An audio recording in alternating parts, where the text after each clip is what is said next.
Inay, Itay, ano po yung ito? ano po yung kukunin ko sa park? Yung Mercedes or yung sports car na red? Ano? Ano pong gagamitin sa sakyan? na lang namin, BMW. BMW lang. Pero yung 4x4 na lang kasi ano eh. Ay, yung Hilux na lang? Ay, yung Hilux na lang. Ay, ganon? Kita yung Hilux daw. Sabihin mo yung driver, ilabas na. Bakit parang tricycle lang po yung nakikita? Maglinis ako sa putika, magwawalan. Ayun. Nabis ko pa, tagawalis lang pala. Kaya sabi ko tayo magkakalive. Wala na yung bula.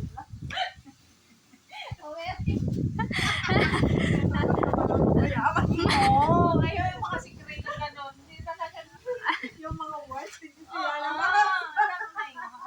Mga Mars! Huwag natin. Be secret! Be humble! Kasi ita yung driver nagtatanong, ano daw ate ang lalabas? Hindi ko alam. Hindi niya pa alam kung saan nakapark. Hindi niya naman yung mga susi. Hindi. Gusto patak masisanti na. Hindi nga kasi inay. Ang gusto niya, kung bakit daw anong gamitin yung sasakyan. Hilux na lang. Yung Hilux na lang. Mas maganda kung nag-iisa. Kuya, yung Hilux na lang daw pakilabas. Yung kanya dito ba nga? Ang iikong pa. Kasi bakit daw nagtitin ko?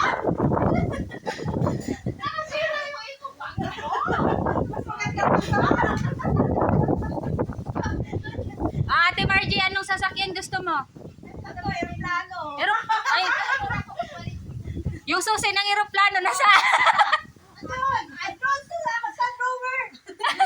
Ayun! Beauty, galing na susi ng aeroplano. Ay, ako mag-ano lang gamitin ko, yung scooter lang. Scooter lang. May ibay kasi sa likod. Ayaw ko para nakakasawa na kasi.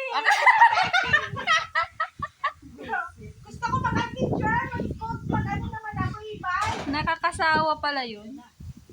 Ready na tayo. Hindi mo buksan. Ano mo gagawin ko sa plastic? Plastic yung